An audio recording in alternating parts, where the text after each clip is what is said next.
Saya yakin kat luar sana ramai orang pernah ataupun sedang melalui masalah keuangan. So hari ni saya nak cerita kat korang macam mana cara saya keluar daripada kemiskinan. So saya sebenarnya memang daripada zaman kanak-kanak, daripada keluarga biasalah, marhain macam kebanyakan orang yang lain. So saya membesar kawasan Setenggan, rumah flat. So bapak saya ni seorang driver lori. Jadi dengan adik-beradik ramai, daripada zaman kanak-kanak ni selalu bahasa senang kita faham, miskin lah. Dan bila saya waktu remaja pun saya melalui fasa yang mungkin tak sama macam orang lain yang mungkin bapak dia orang ada kerjaya ataupun ada harta. So senang cerita untuk kita semua marhain ni kita akan lalui banyak benda-benda yang melibatkan keuangan. Jadi hari ni saya nak cerita macam mana penanda aras ataupun turning point saya keluar daripada kemiskinan. So waktu tu saya masih kerja. Saya kerja kerajaan, grade N17, pembantu tadbir. Okay, so dengan tempat tinggal nak kena bayar, lepas tu saya ada adik-beradik saya ramai, saya nak kena tolong keluarga. Dengan duduk di kawasan Lembah Kelang ni, saya yakin even statistik Jawatan Perangkaan pun kita tahu kan berapa kategori miskin bandar. Jadi saya melalui masalah financial stress. So apa yang saya buat? Okay, nombor satu, ini yang penting guys. Nombor satu, kita kena ada develop satu mindset. Ini apa yang saya buat lah. So bila dah lama sangat rasa susah ni, saya rasa cukup lah, that's it. Sampai bila nak susah macam ni. So bila saya ada that kind of mindset, saya selalu fikir macam mana aku nak keluar daripada masalah keuangan, apa nak kena buat, macam mana nak buat. So perlahan-lahan mind saya ni cuba mencari-cari jalan. So sebelum saya berniaga, saya terlibat dengan kerja sambilan dalam hal ehwal pengurusan audio. Saya jadi DJ kenduri kahwin, saya tolong orang pasang speaker, saya buat persembahan, nyanyian.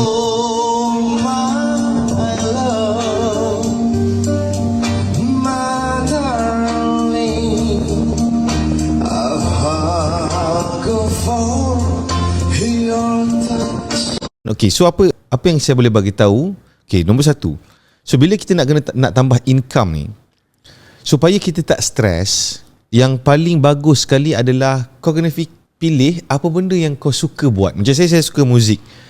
Saya suka benda-benda yang menghiburkan. Jadi saya nampak bahawa benda ni boleh jadikan satu kenderaan untuk aku mula tambah income. Sebab kadang-kadang kalau kita nak tambah income tapi kita buat benda-benda yang stres, jadi selalunya tak lama, kita jadi tertekan. Sebab kita dah tengah stres. So kita nak tambah income ni, kita nak kena dalam keadaan mood kita tu sonok. So kalau korang mungkin suka bawa motor, suka ride, so mungkin korang boleh jadi rider. Ataupun sesiapa yang suka dengan benda-benda graphic design, suka create something, korang mungkin boleh buat part time dengan company-company yang perlukan servis korang. So always nak tambah income ni, kita kena pilih apa benda yang kita rasa suka dan kena dengan jiwa kita. Okay, so lepas fasa saya buat benda-benda yang melibatkan PA system ni, so saya sampai tahap balik kerja pukul 5. Lepas tu saya masuk kerja jaga konti dekat kedai makan sampai 2 pagi. Tak banyak pun, dalam dapat RM30 satu malam, RM50 satu malam. So at least saya dapat tambah income tu. So next apa berlaku? So bila saya mula dah tambah income, saya dah dapat momentum tu. Okay, best lah tambah income. So the only solution untuk keluar daripada masalah keuangan bukanlah dengan cara menyusun duit yang kita tak apa ada tu, tetapi kena tambah income. So seterusnya barulah mula fasa saya menjual barang. Okay, so apa yang kita boleh belajar seterusnya? Macam buat bisnes ni kan, tak semua orang boleh buat. Okay, ni kalau korang nak buat bisnes lah. So bila nak start buat bisnes ni, so always, macam bila saya tengok saya punya perjalanan, always start dengan apa yang kita ada depan mata, bukan apa yang tak ada. So ramai orang jadi stres, katakanlah dia nak buat bisnes, tapi nak buat bisnes yang pakai modal besar, akhirnya dia asalnya nak tambah income, tapi dia jadi stres sebab nak cari duit modal untuk memulakan bisnes. So akhirnya dia agak lambat untuk start. So apa saya buat? Saya ambil barang dekat orang lain, saya yakinkan orang lain tu untuk saya ambil barang dia dulu, kemudian saya jual barang dia di jalanan. Sebab itu adalah cara yang paling cepat dan paling mudah saya boleh mulakan perniagaan, dan waktu tu kita tak ada lagi kecanggihan media sosial macam sekarang. So saya bawa barang tu, jumpa orang di jalanan, balik kerja saya pergi jumpa orang, jual secara direct selling, guna kedegat. So bila kita nak mula berniaga ni, always kena start dengan apa yang kita ada depan mata, bukan apa yang kita tak ada. So ini pun nampak very simple, tapi mindset dia sangat powerful. Sebab ramai orang dia nak buat sesuatu tu, dia nak buat tapi dia tak ada access tu. Sebenarnya kalau kita tengok depan mata kita, banyak benda yang kita boleh start. Cara dia, apa yang saya buat, jual barang di jalanan. Okay, so bila saya dah mula jual barang tu, saya dah mula nampak tau, saya ada banyak perubahan dalam diri saya. Saya punya keyakinan diri saya semakin meningkat. So bila setiap kali berlaku jualan, saya jadi semakin positif. Dan seterusnya saya mula belajar dan faham tentang duit. So point seterusnya, saya tambah ilmu dan knowledge. Sebab saya fikir, sebenarnya yelah, bila saya buat duit ni, saya terfikir apa benda yang aku sebenarnya tak tahu yang orang lain tahu. So saya mula cari maklumat. Sebab kita bukan lagi zaman kita bila nak cari maklumat kena pergi library, kena pergi cari tempat-tempat yang kita tak dapat nak akses. Sekarang ni zaman maklumat yang terlalu berlambak guys kat luar sana, dekat internet, YouTube. Okay, so faham tentang duit.